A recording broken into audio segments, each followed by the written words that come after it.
ये students next concept is revaluation account. ठीक है, रीवैल्यूएशन अकाउंट पार्टनरशिप में काफ़ी इंपॉर्टेंट है. आपको इसको प्रॉपरली बनाना आना चाहिए. ठीक है, सबसे पहले what is the meaning of revaluation account? The account which is prepared to record changes in the value of assets and liabilities at the time of admission, retirement, death and change in profit sharing ratio is called revaluation account.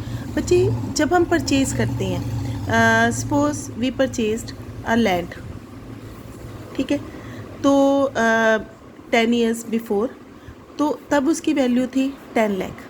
ठीक है, आज हम एक नया partner admit कर रहे हैं. जैसे ही पार्टनर एडमिट होता है या चेंज होती है तो नेचुरली उनका शेयर भी उसके अकॉर्डिंग चेंज हो जाता है. आज उस लैंड की वैल्यू जो है वो 20 लाख है. ठीक है, तो ये क्या है? Increase in the value. लेकिन अगर हम इसको आज इस चेंज को कंसिडर नहीं करते बिफोर चेंजिंग द रेशियो या बिफोर एडमिटिंग ए पार्टनर, तो जो गेनिंग पार्टनर्स थे वो लॉस पे चले जाएंगे और सेक्रीफाइसिंग पार्टनर्स को गेन होगा उस टाइम के उस पे एसेट्स पे, जो उस टाइम पे जब उनकी पुरानी रेशियो थी, उस टाइम की जो एसेट्स हैं, लाइबिलिटीज़ हैं. That's why we need to revaluation of assets and liabilities. ठीक है, अब इसमें क्या होता है, जैसे हम इसमें पहले करेंगे जर्नल एंट्रीज. ठीक है, कि जर्नल एंट्रीज कैसे पास होंगी इस केस में. फर्स्ट है, अगर सपोज आपकी increase in value of asset है. ठीक है, वैल्यू ऑफ एसेट, हमारे पास इस केस में दो वैल्यूज़ होती हैं, एक रिवाइज्ड वैल्यू और एक बुक वैल्यू. ठीक है, आपको पता है कि आपकी बुक्स पे वैल्यू कौन सी शो होती है? कॉस्ट पे शो होती है ना. रिवाइज्ड वैल्यू होता है आज के डेट की मार्केट प्राइस. ठीक है, आज के डेट की उसकी वैल्यू. जब हम बात करते हैं increase in the value of asset की वैल्यू, जैसे ये है, यहाँ पे बुक वैल्यू जो है वो 10 लाख है और रिवाइज्ड वैल्यू जो है वो 20 लाख है. तो इसका मतलब क्या है? रिवाइज्ड वैल्यू ज़्यादा है, बुक वैल्यू कम है. ठीक है, सबसे पहले तो आपको ये पता होना चाहिए कि इंक्रीज़ इन वैल्यू मतलब एसेट मीन्स कि revised value is greater than book value. ठीक है, तो जब हमारी, अगर सिंपल वर्ड्स में आपने याद रखना हो तो हमें इस केस में प्रॉफिट होता है ना, तो आपने इसको याद रखना है कि अगर हमें प्रॉफिट है तो रिवैल्यूएशन अकाउंट जो है वो क्रेडिट होगा, और अगर लॉस है तो रिवैल्यूएशन अकाउंट जो है वो डेबिट होगा. ठीक है, ये इससे कर लोगे तो ऑब्वियसली जो एसेट है वो अपने आप रिवर्स हो जाएगी. ठीक है, तो अब यहाँ पे अब आपकी क्या हो जाएगी, जब आपका प्रॉफिट हो रहा है, increase in the value of asset में प्रॉफिट हो रहा है, तो नेचुरली एंट्री क्या हो जाएगी? Asset account debit to revaluation account. Clear? वैसे भी एसेट्स डेबिट होती हैं, तो अगर एसेट्स को हम अगेन डेबिट करते हैं, इसका मतलब क्या होता है? उनकी वैल्यू इंक्रीज़ होना. ठीक है, और क्रेडिट करने का मतलब होता है डिक्रीज़ करना. जैसे हम डेप्रिसिएशन में करते हैं, एसेट को हम क्रेडिट कर देते हैं ना, क्योंकि उस टाइम पे उनकी वैल्यू जो है वो डिक्रीज़ हो रही है. क्लियर हो गया? तो अब यहाँ पे अमाउंट क्या आएगी? आप क्या करोगे? रिवाइज्ड वैल्यू में से बुक वैल्यू माइनस कर दोगे. ठीक है, वैल्यू आएगी revised value minus book value. Clear है? सेकंड है decrease in value of asset, कि कम हो रही है आपकी वैल्यू. ठीक है, सपोज हम फर्नीचर लेते हैं. फर्नीचर है, हमारी बुक्स उस फर्नीचर को शो कर रही हैं 10,000 का, लेकिन रिवाइज्ड वैल्यू उसकी क्या है? 3,000. कम हो गई. आपको पता है फर्नीचर की वैल्यू बहुत डिक्रीज़ करती है. 10,000, तो हमें लॉस हो गया ना, क्योंकि बुक्स हमारी ज़्यादा शो कर रही थी लेकिन रिवाइज्ड वैल्यू उसकी कम है, तो डिक्रीज़ इन वैल्यू. अब इस केस में हमें लॉस हुआ है तो हम रिवैल्यूएशन को क्या करेंगे? डेबिट.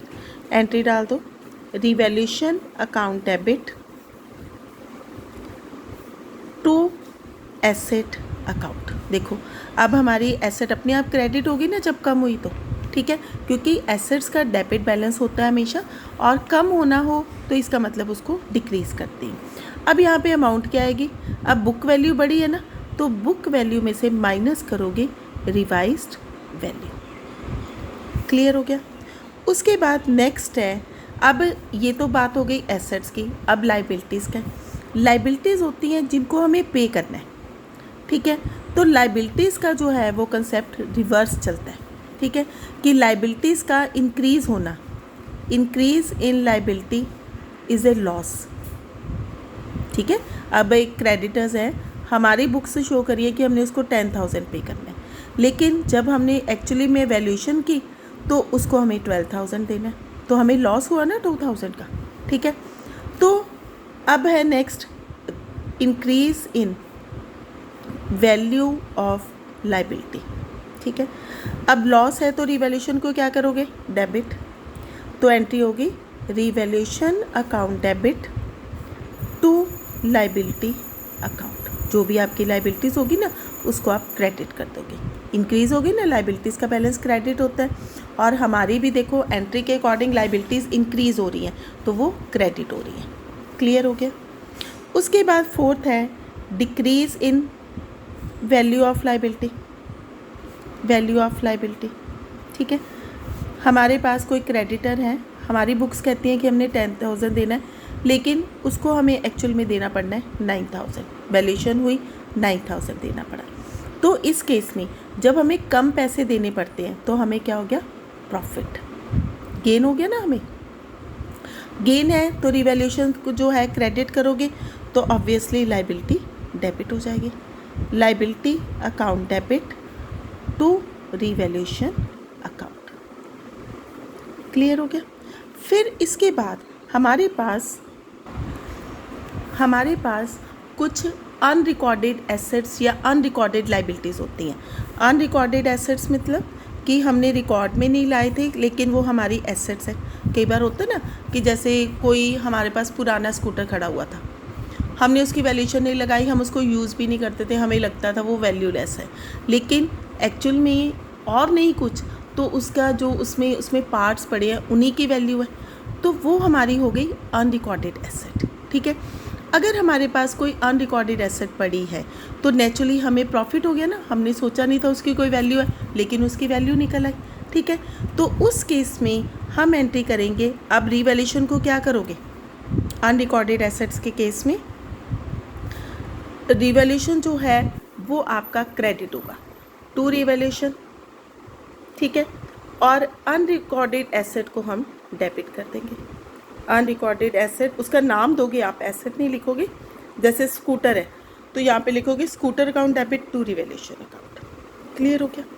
इसी तरह कोई अनरिकॉर्डेड लाइबिलिटी भी हो सकती है, ठीक है, हमें लगता था हमें कोई नहीं किसी की पेमेंट करने वाली, लेकिन वो हो सकती, लेकिन कई बार क्या होता है अनरिकॉर्डेड लाइबिलिटी ऐसे भी हो जाती है कि हमारे ऊपर किसी ने कोई केस किया हुआ है, कोई क्लेम किया हुआ है, हम उस क्लेम को नहीं मान रहे थे, लेकिन अब हमारे अगेंस्ट फैसला हुआ, गवर्नमेंट लॉ ने कहा, कोर्ट ने कहा कि आपको पे करना पड़ेगा, तो वो क्या होगी, हमारी अनरिकॉर्डेड लाइबिलिटी। तो अब हमें कुछ पे करना पड़ता है तो हमारे लिए लॉस हो गया ना, तो लॉस है तो रिवैल्यूएशन को क्या करोगे, revaluation account debit to unrecorded liability account.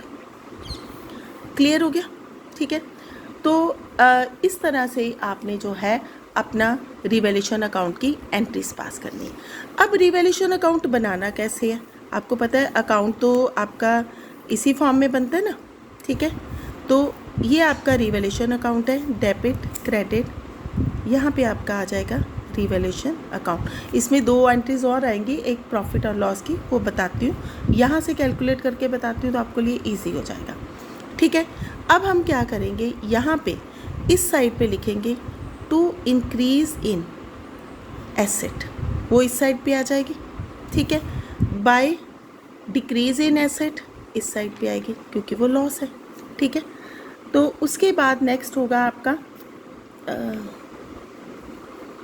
Sorry बच्चे मैंने गलत लिख, यहाँ पे आएगा इंक्रीज इन एसेट और यहाँ पे आएगा आपका डिक्रीज इन एसेट, ठीक है, क्योंकि वैल्यू इंक्रीज़ की है तो एसेट यहाँ पे आएगी ना, डिक्रीज इन एसेट।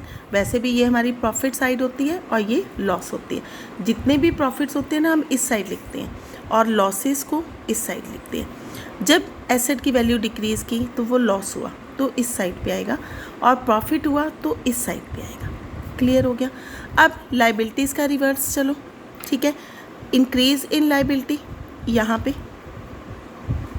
और डिक्रीज इन लाइबिलिटी यहाँ पे, ठीक है। फिर अनरिकॉर्डेड एसेट्स हमारा प्रॉफिट है, तो अनरिकॉर्डेड एसेट्स इस साइड पे, अनरिकॉर्डेड लाइबिलिटीज इस साइड पे, ठीक है। अब आपने क्या करना है, दोनों साइड्स का टोटल करोगे। अगर ये साइड का टोटल ज़्यादा है इसका मतलब प्रॉफिट्स ज़्यादा है और लॉसेस कम है, ठीक है।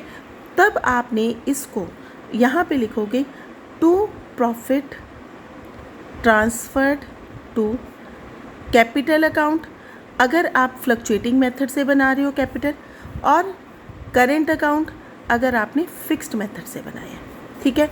और पार्टनर्स के बीच में उनकी ओल्ड रेशियो में डिस्ट्रीब्यूट करोगे। ये आपने याद रखना है कि रिवैल्यूएशन का प्रॉफिट या लॉस दोनों ही ओल्ड रेशियो में डिस्ट्रीब्यूट होते हैं। और अगर आपकी लॉस वाली साइड ज़्यादा है, प्रॉफिट वाली साइड कम है, तो यहाँ पे लिख दोगे by loss transfer to capital account या करेंट अकाउंट। सेम केस, अगर कैपिटल फ्लक्चुएटिंग है तो कैपिटल अकाउंट में, अगर फिक्स मेथड से बना रहे हो तो करेंट अकाउंट में करके, और पार्टनर्स के बीच में इसको ओल्ड रेशियो में डिस्ट्रीब्यूट करके इस अकाउंट को क्लोज कर दोगे। This is how you are going to make revaluation account. तो अब इनकी एंट्रीज भी होंगी। तो अगर हमें प्रॉफिट हुआ है, ठीक है, तो प्रॉफिट डिस्ट्रीब्यूशन पे आप एंट्री करोगे रिवैल्यूएशन प्रॉफिट डिस्ट्रीब्यूशन पे, ठीक है। आप एंट्री करोगे revaluation account debit to partners capital account old ratio में, ठीक है। और अगर लॉस की है, आपने रिवैल्यूएशन के लॉस को डिस्ट्रीब्यूट करना है, ठीक है, तो उसकी एंट्री होगी आपकी पार्टनर्स कैपिटल अकाउंट या करेंट अकाउंट। वही सेम केस आएगा, कैपिटल और करेंट अकाउंट डेबिट। अगर कैपिटल आपका फिक्स मेथड फ्लक्चुएटिंग से बना रहे हो तो कैपिटल आएगा, फिक्स मेथड से बना रहे हो तो करेंट आएगा, to revaluation account. This is how you are going to prepare revaluation account. It is very important, so इसको आपने बहुत ध्यान से सीखना है।